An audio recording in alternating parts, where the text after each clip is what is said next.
Obrigado. Boa noite, povo de Deus. Saúdo vocês todos com a graça e com a paz de Jesus. Amém. Foi-me dado um tema e foi-me posto pregar antes de Don Carson. O tema é a glória de Deus na face de Jesus Cristo, e o pregador depois de mim é Don Carson. E aí eu liguei para o Tiago e perguntei ao Tiago se ele pensava que eu sou o John Piper. Mas, falando em John Piper, há um livro que a editora Fiel publicou, que é Uma Glória Peculiar, o nome do livro. Na verdade, este livro é um testamento que, segundo o próprio John Piper, ele está deixando para a igreja. John Piper hoje está com 71, quase 72 anos de vida. E em 2015, 2016, a igreja, Desiring God, que é o ministério que ele fundou, o conselho de Desiring God deu a ele 6 semanas e disse: olha, se vire, tire 6 semanas e vai escrever alguma coisa que nos ensine como interpretar a Bíblia da forma como você faz. Daí nasceu Uma Glória Peculiar. Virá na sequência, editora Fiel, se não me engano, o Tiago me disse, já traduziu o segundo volume. E o terceiro, ele publicará nos Estados Unidos o ano que vem. Esse primeiro livro, Uma Glória Peculiar, trata da autoridade bíblica. Ele pega o conceito de João Calvino e expande de uma forma tremenda sobre o testemunho interno do Espírito Santo na leitura da Bíblia. E o segundo livro, que é este que Fiel lançará muito em breve, trata de significado. Este primeiro, autoridade; o segundo, significado; e o terceiro da trilogia trata sobre pregação. De forma que, se você quer ler o testamento daquele que para mim é hoje um dos maiores teólogos e pensadores e pastor vivo, John Piper, este livro é para você. Abra sua Bíblia, por favor, em 2 Coríntios. Quero ler com vocês os versos 4 a 6. 2 Coríntios 4, de 4 a 6. A glória de Deus na face de Jesus Cristo. Eu vou ler na versão da editora Mundo Cristão, a nova versão transformadora, a NVT. Diz assim, 2 Coríntios 4, de 4 a 6. O Deus deste mundo cegou a mente dos que não creem, para que não consigam ver a luz das boas novas. Não entendendo esta mensagem a respeito da glória de Cristo, que é a imagem de Deus. Não andamos por aí falando de nós mesmos, mas proclamamos que Jesus Cristo é Senhor e que nós mesmos somos servos de vocês por causa de Jesus. Pois Deus, que disse haja luz na escuridão, é quem brilhou no nosso coração para que conhecêssemos a glória de Deus na face de Jesus Cristo.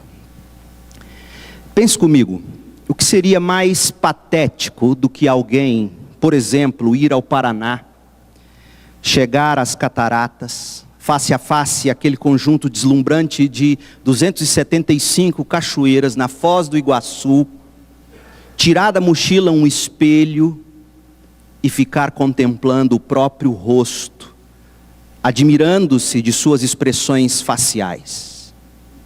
Pateticamente lamentável, mas foi exatamente isso que o homem fez com a glória de Deus, trocando a grandeza do Deus imortal por imagens de seres humanos mortais, Romanos 1, 23.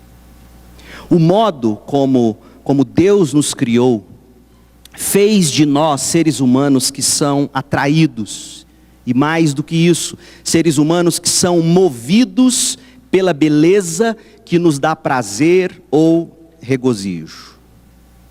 Por isso que não é de espantar que nós vivemos numa geração tão seduzida pela imagem. Nós visitamos lugares paradisíacos, tiramos selfies com paisagens deslumbrantes ao fundo, ou com pessoas bonitas do nosso lado. Nós somos hipnotizados pelas belezas que nos cercam por todos os cantos e que nos atraem. Deus nos criou para a glória, é o que diz Isaías 42:7. Nós temos fome e sede de glória, da glória exuberante e irradiante de Deus. Jonathan Edwards, quando tinha apenas 20 anos de idade, ele já compreendia isso muito bem. Numa de suas obras miscelâneas, a miscelânea de número 3, ele diz assim: o fim da criação é que esta possa glorificar a Deus, mas o que é a glorificação de Deus, senão um regozijo com a glória que Ele tem demonstrado, ou que Ele tem exuberantemente irradiado? Com 20 anos, ele chegou a essa conclusão. Só que o pecado, meu povo, o pecado confundiu e o pecado obscureceu o entendimento das pessoas. Achando-se sábias, as pessoas tornaram-se tolas. E agora, cegas, impedidas de verem a glória do soberano Criador, vimos isso em 2 Coríntios 4:4, as pessoas sofrem com todo tipo de desordem e de depravação, conforme lemos em Romanos 1:18 e seguintes. Quando finalmente as pessoas decidem que buscarão a Deus, em vez de elas recorrerem à glória de Deus na face de Jesus Cristo, que é, afinal de contas, a fonte de todo prazer e felicidade para os quais nós fomos criados, é o que diz Isaías, por exemplo, no capítulo 55, vinde a mim todos, vocês que estão com fome, com sede, bebam, comam de graça. Por que vocês buscam prazer, gastando o dinheiro de vocês naquilo que não é pão, naquilo que não satisfaz? Venham, comam de graça, bebam de graça, é o que diz o profeta. Mas em vez de irem na face de Cristo, as pessoas procuram aqueles que falam de si mesmos, pois elas não querem a glória de Deus. Por isso que Paulo diz no capítulo 4, que a gente leu no verso 5, que ele não prega a si mesmo. Falsos apóstolos pregavam a si mesmos. E é interessante que esta segunda carta de Paulo aos Coríntios é a carta onde ele mais fala da glória de Deus, ao mesmo tempo que é a carta em que ele defende seu apostolado. Eu vou tomar muito cuidado para eu não pegar um atalho aqui, afinal de contas o tempo está contado, mas é muito interessante que na carta onde ele é mais autobiográfico, defendendo o apostolado dele, é onde ele mais destaca a glória de Deus. Fica aí um TCC excelente para seminaristas, dica. As pessoas querem aqueles que refletem o estado tão egocentrado em que suas almas se encontram. As pessoas querem aqueles que falam o que elas querem ouvir, 2 Timóteo 4:3. O problema fundamental da raça humana, como diz Paulo em Romanos 3:23, é que todos pecaram e não alcançam o padrão da glória de Deus, ou seja, nós estamos aquém de refleti-la, porque daquela glória nós fomos destituídos na queda. Então, privados dessa glória, os seres humanos amam mais a glória dos homens do que a glória de Deus.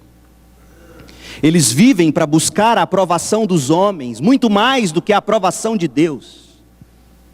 Jesus vai dizer em João 12:43 que os homens buscam satisfazer-se mais na glória dos homens do que na glória de Deus, e porque eles buscam satisfação na glória dos homens e não na glória de Deus, eles não vão a Deus em busca desta glória peculiar. Doente, a humanidade está em busca de cura. Mas a humanidade não entendeu que a cura da alma começa quando a glória de Deus volta a ocupar o lugar no centro das nossas vidas, disse John Piper. Piper explica que o mais profundo anseio do coração humano e o mais profundo significado do céu e da terra estão resumidos nesta única expressão: a glória de Deus. John Piper fez uma constatação, como sempre, esclarecedora. Eis o que aquele bom batista reformado disse. Aliás, John Piper, foi com ele que eu aprendi, ele diz isso em um de seus textos ou falas, que você tem que escolher um autor para passar o resto da vida com ele, lendo e relendo e mastigando.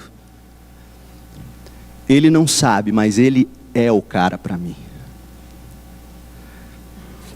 E eis o que ele disse sobre esse nosso estado adoentado. Ele diz assim: todos nós necessitamos da glória de Deus, não da nossa própria glória. Ninguém vai ao Grand Canyon para aumentar a autoestima, pois, por que nós vamos lá então? E aí ele diz, porque quando nós contemplamos algo maravilhoso, existe uma cura maior para a alma do que quando nós contemplamos a nós mesmos. Existe uma cura maior para a alma quando nós contemplamos algo maravilhoso, mais do que quando contemplamos a nós mesmos. Por isso que nós vamos ao Grand Canyon, por isso que nós vamos às cataratas do Iguaçu, por isso que nós vamos para o Rio Araguaia, por isso que nós vamos para a praia, porque olhar para as maravilhas, algo maior do que nós mesmos e que aponta para algo além, ou seja, a glória de Deus traz cura. Na verdade, diz Piper, o que poderia ser mais ridículo neste imenso e glorioso universo do que um ser humano vivendo numa partícula chamada Terra e em pé diante de um espelho, tentando encontrar significado em sua imagem ali refletida. Que lástima saber que esse é o evangelho do mundo moderno, fecha aspas. Lastimável, gente. Por isso que hoje, 500 anos após a reforma protestante, iniciada por Martim Lutero, nós estamos aqui de novo, necessitando de reforma. Irmãos, e ouçam bem o que eu vou dizer aqui. Nós carecemos desesperadamente de um retorno ao princípio central, fundante, não apenas da reforma protestante, mas de todo o ensino da Bíblia, qual seja a glória de Deus. Timothy George esclareceu que a motivação de Lutero, no debate que ele iniciou, era única e exclusivamente a manutenção da glória de Deus. Ouça o que disse esse outro bom batista reformado, sobre a doutrina da salvação, conforme Lutero compreendia isso. Abre aspas, Timothy George diz: visto que fora da graça, o homem não possui nem uma razão sã, nem uma boa vontade. Aí ele cita Lutero: a única preparação infalível para a graça é a eleição eterna e a predestinação de Deus. Lutero, diz Timothy George, não se esquivou de da doutrina da predestinação absoluta e dupla, ainda que admitisse que isso é um vinho muito forte e comida substancial para os fortes. Aliás, Lutero restringiu o alcance da expiação aos eleitos. Cristo não morreu por todos absolutamente, disse Lutero. Contra a objeção de que tal visão transformava Deus num ogro arbitrário, Lutero respondeu como Paulo: Deus assim o quer, e porque Ele o quer, e isso não é perverso. Lutero continua e diz que a prudência da carne diz que é cruel e miserável Deus buscar sua glória em minha destruição. Ouça a voz da carne, diz Lutero. Minha, diz ela. Lance fora esse meu e diga em lugar disso, glória a ti, Senhor, e você será salvo. A postura da razão é sempre de egocentrismo. Deus é apenas tão injusto, falando estritamente, ao justificar os ímpios à parte de seus méritos, quanto ele o é ao rejeitar os outros à parte de seus deméritos. Ainda assim, ninguém reclama da primeira injustiça de Deus, ou seja, justificar os ímpios à parte de seus méritos. Aliás, eu conversava com um pastor, colega, antes do culto, e nós falávamos disso. Ele falava de como nossa cultura ama pagar para receber de alguma forma. Então, Lutero diria, ninguém reclamaria dessa primeira injustiça de Deus, ou seja, justificar ímpios à parte de seus méritos. Porque o interesse pessoal está em jogo. Mas em ambos os casos, Deus é injusto pelos padrões humanos, mas o justo e verdadeiro pelos seus. Lutero recusou-se a submeter Deus ao tribunal da justiça humana, como se a majestade, que é o Criador de todas as coisas, tivesse de se curvar a uma das escórias de sua criação. E aí Erasmo, o moralista, gritava, deixem Deus ser bom, clamava Erasmo. E Lutero replicava, deixem Deus ser Deus. David Wells, ele foi profético, quando ele declarou no livro dele, No Place for Truth, ou Sem Lugar para a Verdade, ele disse assim, a igreja agora, ela não precisa de renovação. A igreja não precisa de renovação conforme creem alguns e buscam alguns. A igreja precisa de reforma. E por que David Wells diz isso? A falta de entusiasmo, gente, na vida dos cristãos, a falência dos valores na sociedade apenas revelam um problema mais profundo. Um problema que não será resolvido com esforços humanos na busca por uma renovação espiritual. Afinal de contas, pensem comigo, renovar o quê? Renovar a partir de que conteúdo? Renovar a partir de qual fundamentação teológica? Não, a igreja não precisa de renovação. A igreja não precisa de um reavivamento produzido por esforços humanos mediante a aplicação de novas metodologias ou reprodução de modelos de sucesso. Não, a igreja precisa de reforma. A igreja precisa recuperar a visão da glória de Deus. Quando a igreja perde o sabor pelo Deus glorioso e não o serve mais aos outros no esplendor de sua majestade, quando a igreja não prega mais o Deus glorioso, não apresenta mais aos outros esse Deus de uma forma toda gloriosa, totalmente saciadora, plenamente regozijante, é natural que todos os encantos dos prazeres passageiros pecaminosos desse mundo ofusquem o que a igreja tem a oferecer, que é o Deus todo glorioso. E o que a igreja tem a oferecer é o Deus todo glorioso. Pedro, o apóstolo, quando ele escreve a primeira carta, no capítulo 3, ele revela que o evangelho que nós defendemos, amamos e proclamamos é apenas uma escada para algo muito mais elevado. A igreja não tem que pregar o evangelho pelo evangelho. A igreja tem que pregar o evangelho para fazer o que Pedro diz que o evangelho faz. E Pedro diz, pois Cristo também morreu por nossos pecados, de uma vez por todas, a fim de conduzir pecadores a Deus. Percebe? Qual é o fim do evangelho? O fim do evangelho não são as doutrinas da graça. O fim do evangelho é Deus.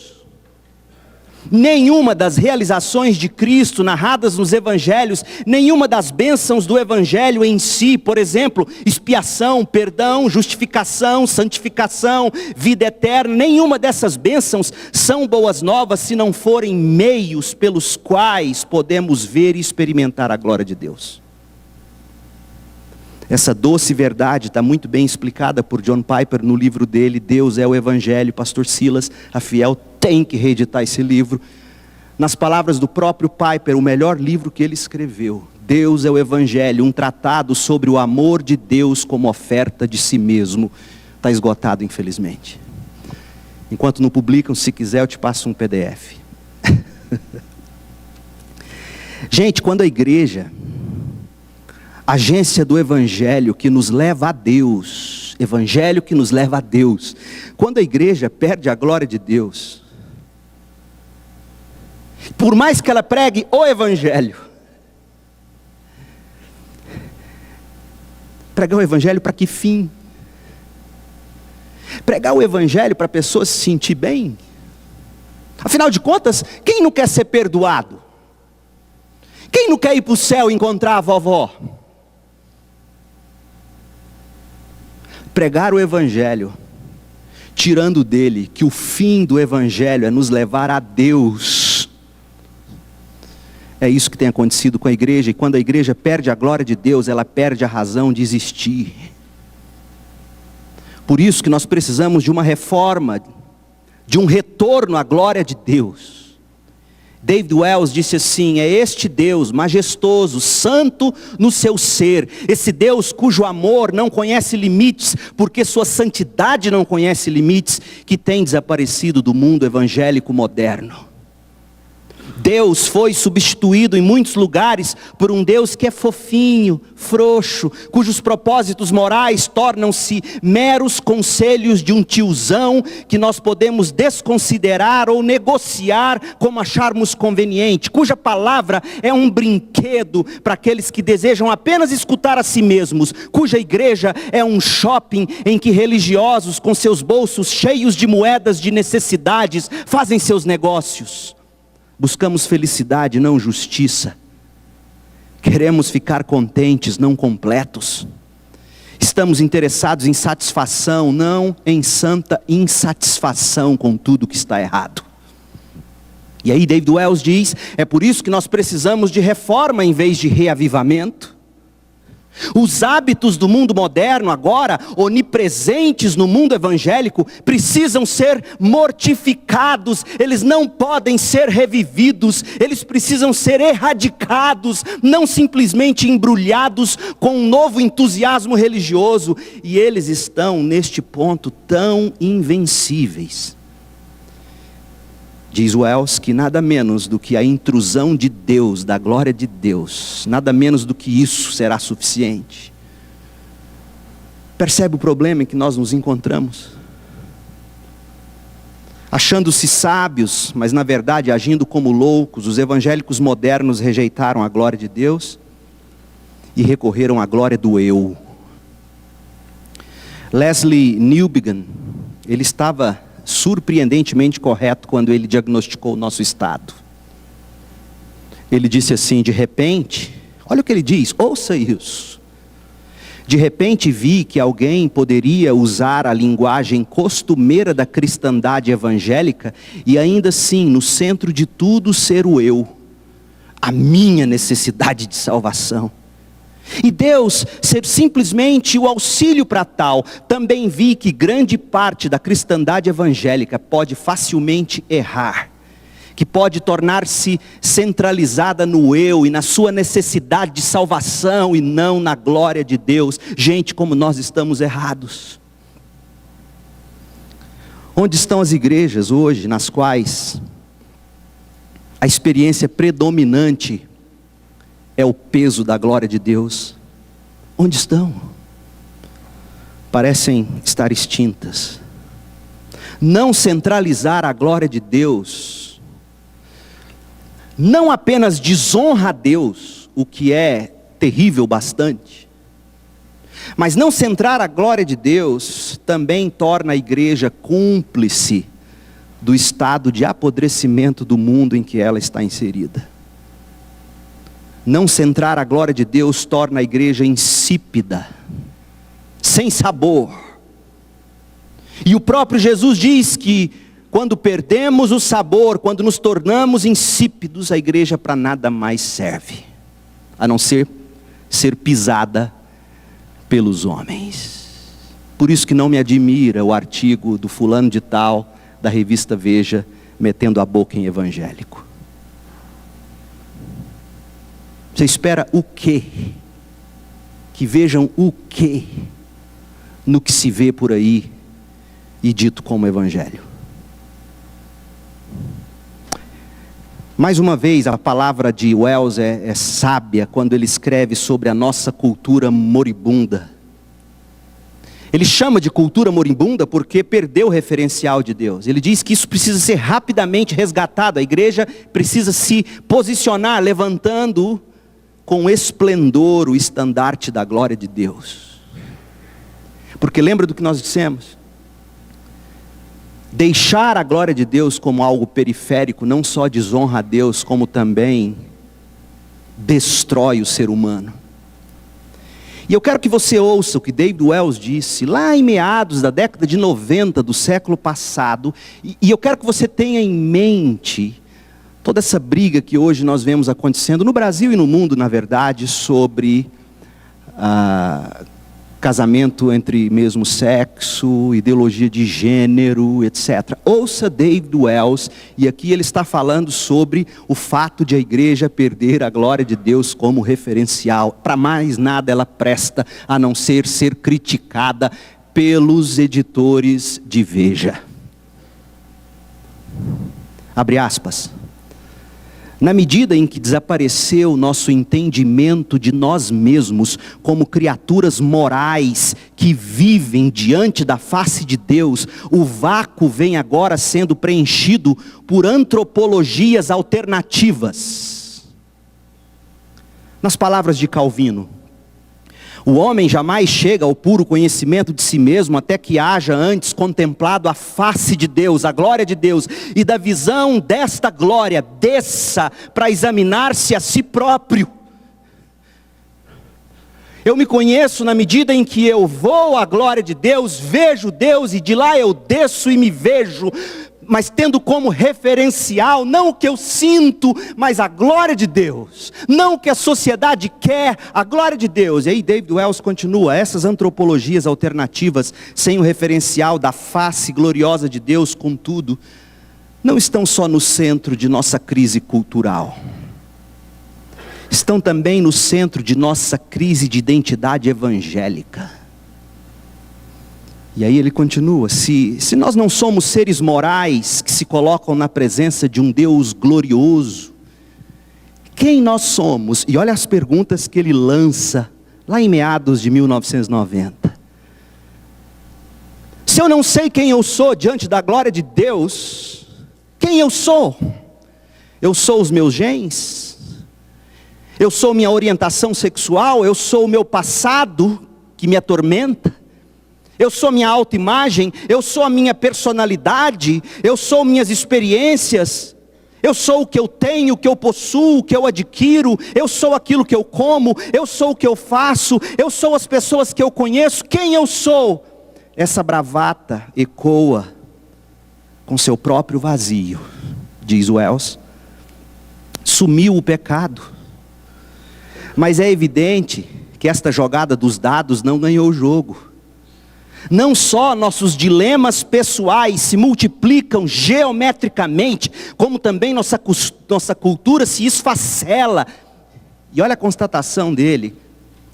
Quanto mais atenção damos às nossas ilusões morais e espirituais, quanto mais atenção nós damos às nossas ilusões morais e espirituais, mais temos de combater as consequências, recorrendo ao Estado em busca de lei e de litígio, diz ele, e mais temos de achar paliativos para o nosso próprio tédio, cinismo e desespero.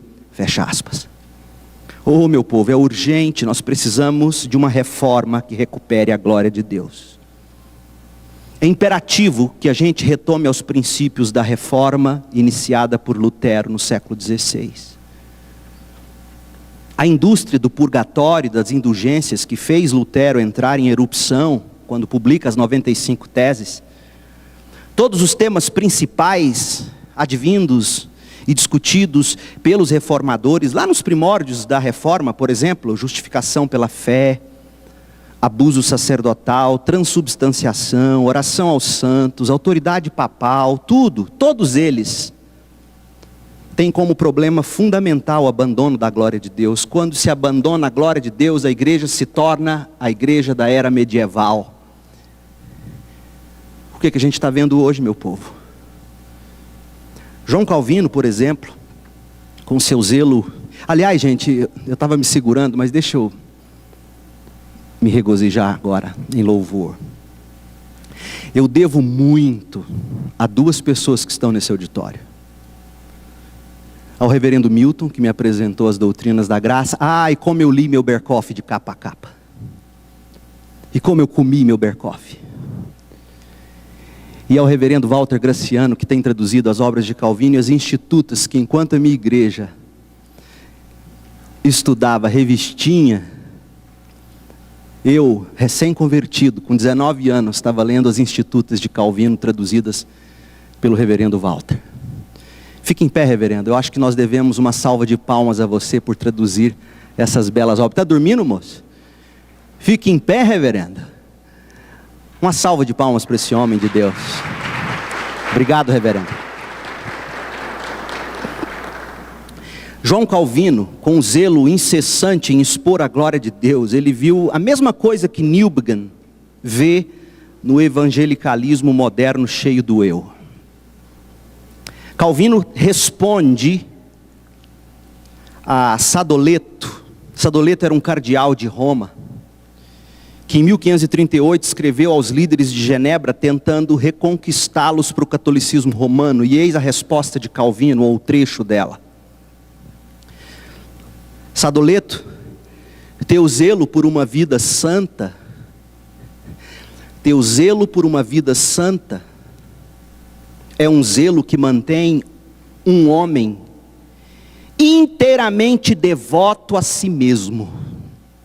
Uau!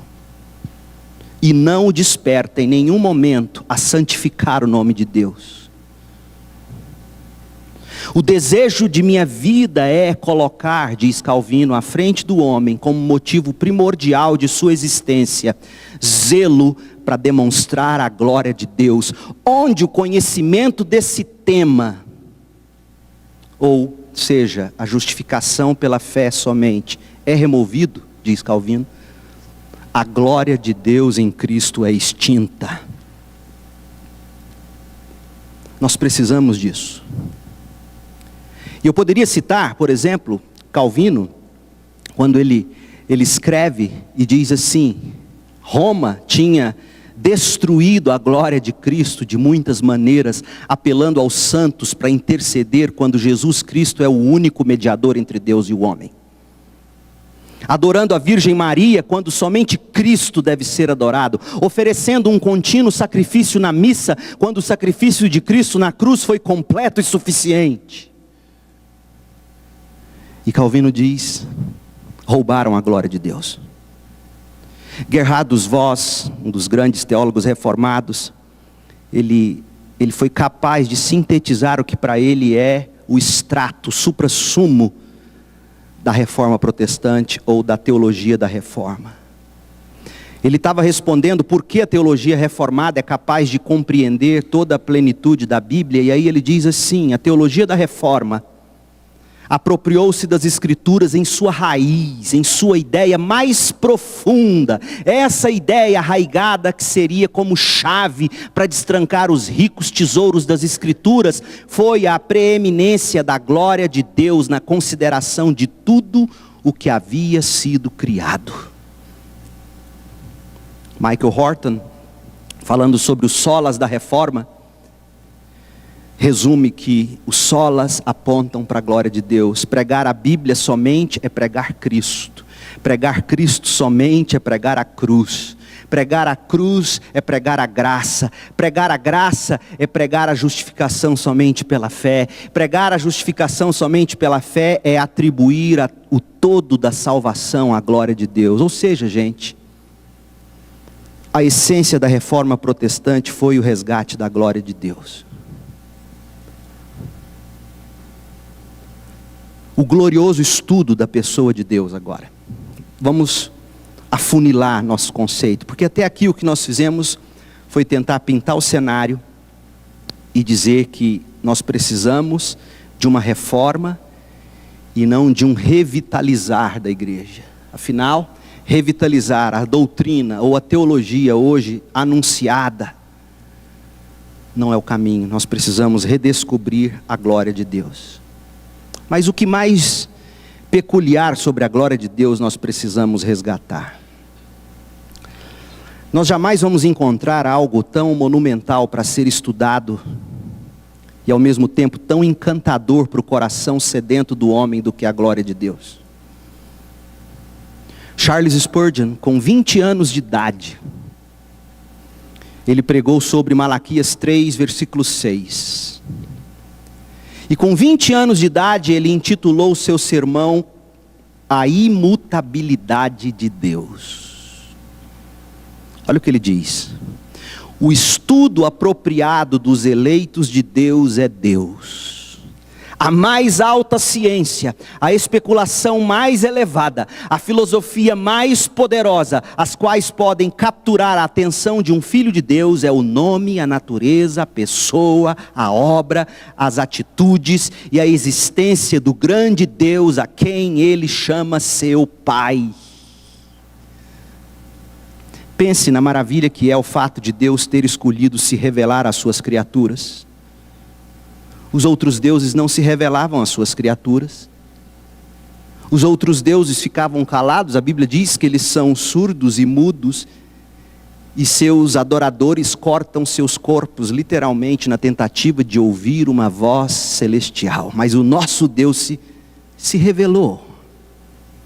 De forma geral, ele se revelou na criação, a história dos atos dos homens, de forma especial na palavra escrita, que aponta-nos para Jesus. Deus não falou exaustivamente de si mesmo, mas o que ele falou é o bastante para nós, criaturas, homens e mulheres criados à sua imagem, conforme a sua semelhança. Portanto, enquanto as profundezas de Deus e de sua glória permanecerão eternamente fora de nossa capacidade de absorção e de compreensão plenas, mesmo lá no céu. Afinal de contas, nós somos finitos, Deus é infinito, mas mesmo assim, pela graça, através da fé em sua revelação, nós podemos conhecê-lo e em parte nós conhecemos. E veja o que o jovem Spurgeon de 20 anos falou sobre o fato de conseguirmos conhecer Deus. Ele diz assim: não posso esperar entender os mistérios de Deus. Se eu entendesse Deus, Deus não poderia ser o verdadeiro Deus. Uma doutrina que eu não consigo compreender plenamente, olha o que ele faz, com 20 anos de idade. Uma doutrina que eu não consigo compreender plenamente, sabe o que eu faço com ela? Eu a tomo como a verdade de Deus que se destina a me fisgar. Uma doutrina que a gente não compreende, ele usa ela como um anzol nas mãos de Deus que o fisga. Assim, continua Spurgeon, quando eu não consigo escalar, eu me ajoelho. Onde eu não consigo construir um observatório, eu coloco um altar. Uma grande pedra que eu não consigo levantar me serve como uma coluna sobre a qual eu derramo o óleo da gratidão e adoro de coração o Senhor meu Deus. Quão inútil é sonhar com o nosso conhecimento sempre em paralelo com o conhecimento do Deus infinito. Seu conhecimento é maravilhoso demais para nós, ele é tão alto, não podemos alcançá-lo completamente. Então, como conhecer Deus? Cristo. Cristo é a possibilidade de se conhecer a glória de Deus. A forma mais gloriosa e final de Deus se revelar é Cristo. O meio mais completo de revelação é a encarnação do Filho eterno. O próprio Jesus, o Filho eterno encarnado, quando responde à indagação de Filipe, que queria ver o Pai, Jesus declarou: quem me vê, vê o Pai.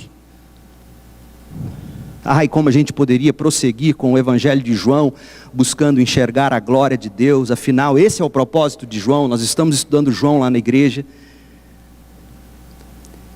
E a gente tem visto que o que Deus quer através do Evangelho de João, o propósito deste apóstolo é revelar a glória de Deus no Filho eterno encarnado, de uma forma que desperte fé. Mas para o nosso vislumbre, nós estamos em 2 Coríntios, porque é a carta, como eu disse, onde Paulo mais fala da glória de Deus. 21 referências à glória de Deus.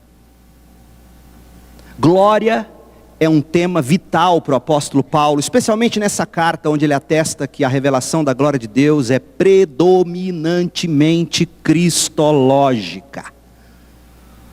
Por exemplo, Paulo diz que Deus revelou sua presença em esplendor e brilho a Moisés. 2 Coríntios 3, de 7 a 18, ele diz isso. Mas agora, Deus revelou a si mesmo de forma plena e maravilhosa em Jesus. O apóstolo João, ele chama essa progressão da revelação de Deus, ou seja, Moisés, Jesus Cristo. João chama isso de graça sobre graça, João 1, de 16 a 18. Para Paulo, a revelação é também progressiva. Para Paulo, ela é genuína na antiga aliança, no Antigo Testamento, mas ela é completa na nova aliança, no Novo Testamento, 2 Coríntios 1, 20, pois todas as promessas de Deus na antiga aliança se cumpriram em Cristo com um alto e claro sim. E Paulo dá um passo além. 2 Coríntios 4, 4, quando ele fala da luz do Evangelho, da glória de Cristo, o qual é a imagem de Deus. E aí Paulo afirma que salvação ou nova criação, e ouça, salvação consiste em se obter, abre aspas, e deixe Paulo falar. O que é salvação, Paulo? Salvação é a iluminação do conhecimento da glória de Deus na face de Cristo. Meu povo, não tem Netflix que compare com isso. E aqui eu vou pular adiante, porque já vi que eu não vou conseguir concluir meu esboço. A tarefa dos pastores é pregar domingo após domingo essa glória de uma forma tão fascinante, tão arrebatadora, tão encantadora, quanto possível a eles, meros mortais em busca de glória como todos os demais. Como a gente precisa dessa verdade de Paulo, que diz que salvação é a iluminação do conhecimento da glória de Deus na face de Cristo. E sabe por que Paulo diz isso? Porque Paulo entende que salvação não consiste em absorção de conteúdo doutrinário.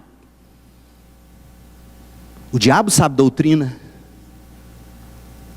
Salvação consiste de abertura dos olhos, do coração para a glória de Deus em Jesus. Quando o coração agora enxergando a glória de Deus em Jesus, o coração se encanta, o coração se inclina, o coração deseja e quer comunhão e contato.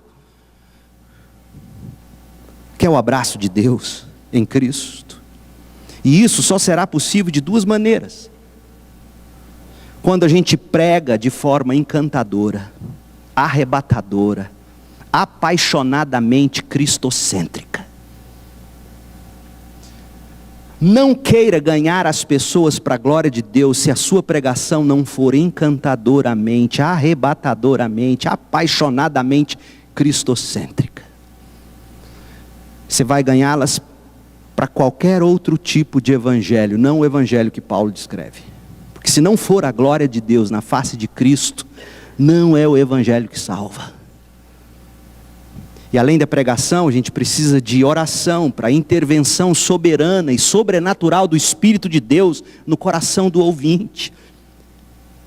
Por isso que Atos 6 nos mostra os apóstolos dizendo: nós precisamos nos dedicar à oração e à pregação. O evangelho, ou o conhecimento do conteúdo do evangelho, gente, é fundamental. Eu não estou dizendo que não seja. Aliás, sem esse conteúdo não se chega a Deus. Mas o Evangelho, como nós conhecemos e articulamos, o Evangelho não é final.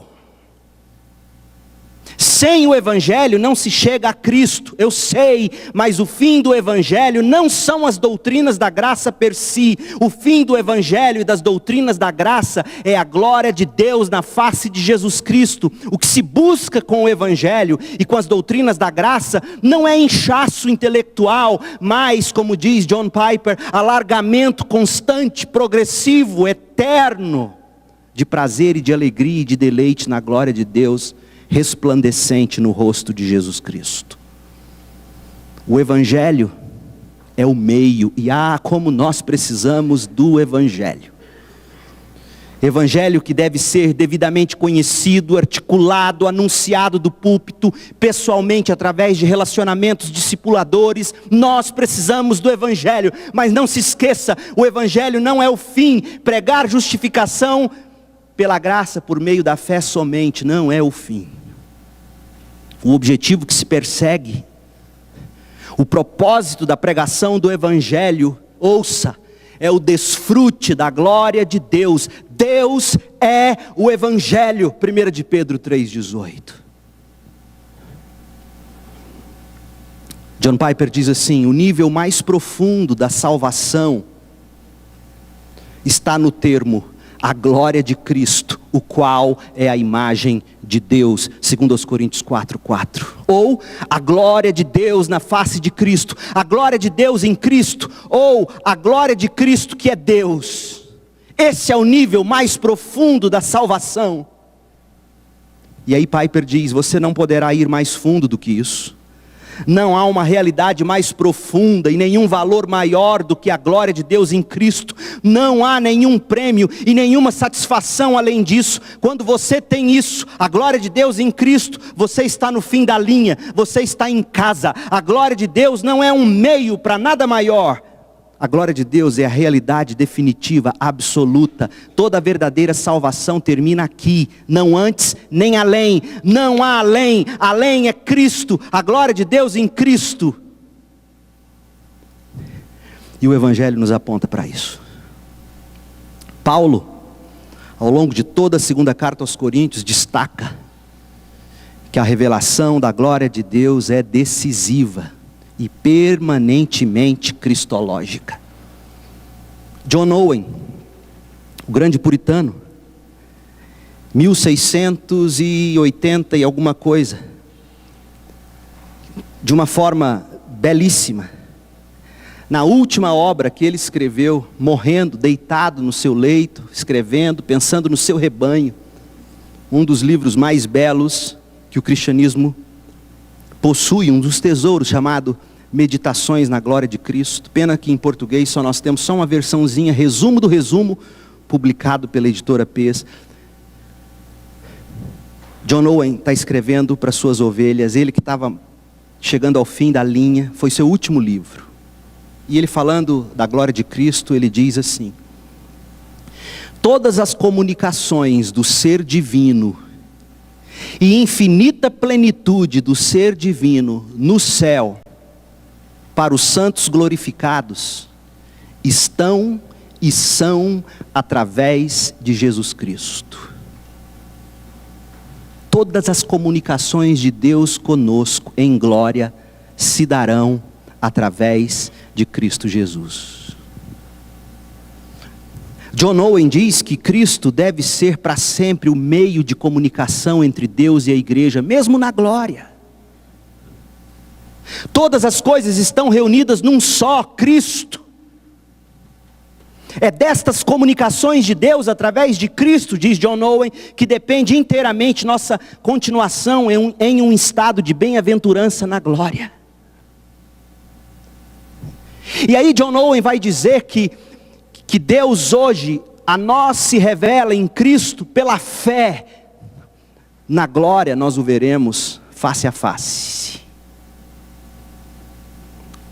Deus em Cristo, portanto, aqui e agora, pela graça, por meio da fé. Por isso que Paulo diz em 2 Coríntios 5, 7, que nós não andamos de acordo com o que vemos, mas de acordo com o que não vemos. E o que é que nós não vemos? E como é fácil você pegar esse texto e pregar qualquer coisa. Você chega diante da igreja e fala assim, nós não estamos vendo, mas Deus prometeu. Nós não estamos vendo, mas existe um templo sendo construído nesse lugar.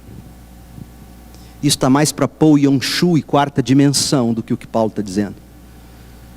Porque quando Paulo diz que nós andamos de acordo, por fé e não de acordo com o que vemos, ele está falando da realidade que nós ainda não contemplamos face a face.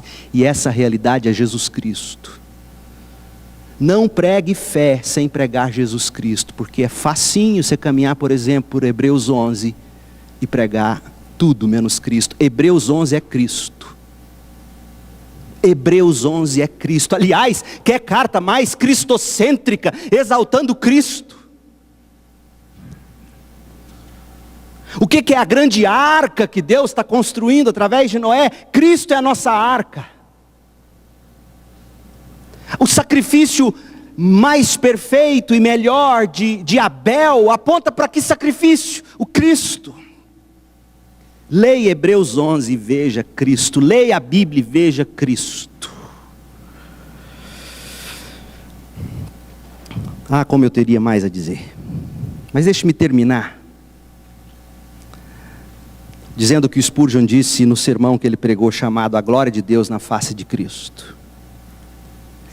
Isso me deu tanto consolo enquanto eu preparava essa meditação. Spurgeon disse assim: não esperem, meus irmãos, que o pregador possa lidar com tal assunto. Eu estou vencido pelo tema. Nas minhas meditações senti-me perdido em seu comprimento e amplitude. A minha alegria é grande com o tema e, no entanto, estou consciente da pressão sobre o cérebro e o coração, pois sou uma criança pequena perdida entre as montanhas, ou como um andarilho solitário que perdeu o caminho olhando para as estrelas. Eu tropeço em sublimidades, eu me afundo em maravilhamento, só posso apontar com o dedo para o que vejo, mas não posso descrevê-lo. Que o próprio Espírito Santo tome as coisas de Cristo e mostre-as a vocês. Deixe-me dar 3 palavras rápidas de aplicação. Primeira, que tipo de pastor nós devemos ser, se você é pastor ou preparando-se para o ministério? Que tipo de pastor você precisa se você é ovelha? Levando em conta a glória de Deus na face de Cristo. Primeiro, o pastor que conduz o rebanho com a vara. O que é a vara do pastor? É o seu labor incessante para fazer exposições cristocêntricas da Bíblia. O pastor que prega Cristo, que exalta Cristo, que apresenta as excelências de Cristo, que apresenta os atributos de Deus em Cristo, principalmente a sua obra gloriosa no Calvário para a salvação de suas ovelhas. Esse é o pastor que tem o cajado na mão, a vara na mão. E o cajado do pastor? É a segunda qualidade do pastor, o cajado. A vara aponta com a palavra de Deus para Cristo. O cajado cuida com amor intenso, apontando as pessoas para Jesus. Lembra que eu disse para vocês que John Owen escreveu meditações sobre a glória de Cristo no seu leito de morte, ou pouco antes de morrer? E olha o que ele escreve, o prefácio desse livro vale o livro. Ele diz assim, escrevendo para suas ovelhas: se quisermos morrer alegremente, devemos pensar em como Deus nos chamará do túmulo na ressurreição. Então, pelo seu grandioso poder, Ele não apenas nos restaurará a glória de Adão e Eva na criação, como também nos acrescentará ricas bênçãos, além da nossa imaginação. Devemos também nos lembrar que, apesar do corpo e da alma do nosso glorioso Salvador terem sido separados na morte, à semelhança que os nossos também serão, Cristo agora possui grande glória. O seu exemplo pode nos dar esperança. O que você diz para aquela ovelha que está ali, fraquinha, quase partindo? Qual é o cajado do pastor? É a glória de Cristo. A vara é o pastor expondo as escrituras, apontando para Jesus. O cajado é o pastor abraçando as ovelhas no leito do hospital, seja onde for, apontando-as para Cristo. Mas como que esse pastor anda no meio do rebanho?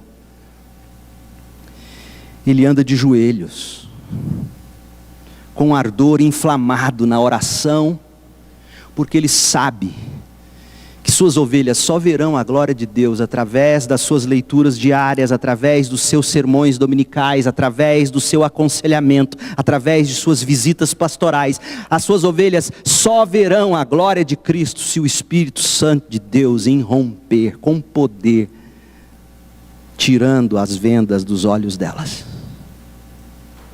Por isso que Paulo, gente, em 2 Coríntios 4, ele diz: a culpa não está no Evangelho da glória de Deus na face de Cristo. Não tente pregar outro Evangelho, não tente pregar outra coisa, pregue Jesus Cristo. Não tente maquiar a mensagem, ele vai dizer, não tente torcer a mensagem, porque se eles não querem o Evangelho da glória de Cristo, sabe por que eles não querem? Porque o diabo os cegou. Nós ouvimos isso tão bem hoje. Pastor Felipe Niel falando sobre essa cegueira, expondo para nós Efésios 2. O problema não está no Evangelho que a gente tem que pregar, não deixa a cultura te dizer isso. O problema está na cegueira espiritual, e quem irrompe, quebrando, regenerando, transformando, é o Espírito de Deus, e Ele só fará isso, ouça bem. Se você, pregador, discipulador, professor de escola bíblica, líder de juventude, se você abrir para o seu povo o Evangelho que aponte para a glória de Deus em Cristo, faça isso. Feche seus olhos e ore comigo, por favor. Senhor Deus e Pai, haja em nós luz, seja a nossa vereda como a luz da alvorada, ó Deus. Seja a nossa vida como a primeira luz do amanhecer, meu Pai. Faça brilhar cada vez mais em nossos corações a Tua luz, para que o conhecimento do Senhor seja por nós absorvido. Senhor, faça brilhar cada vez mais em nossos corações a Tua luz, para que nós conheçamos em medidas cada vez maiores a glória de Deus no rosto de Cristo, pela fé agora aqui, até o dia quando finalmente, Pai, chegaremos à plena claridade do dia. Quando então, Senhor, nós veremos Jesus Cristo face a face. Nós oramos em nome deste Cristo todo glorioso, todo satisfador. Ó Deus, faça-nos ver glória, faça-nos ver beleza e majestade em Jesus Cristo. Em nome de Jesus, Pai. Amém.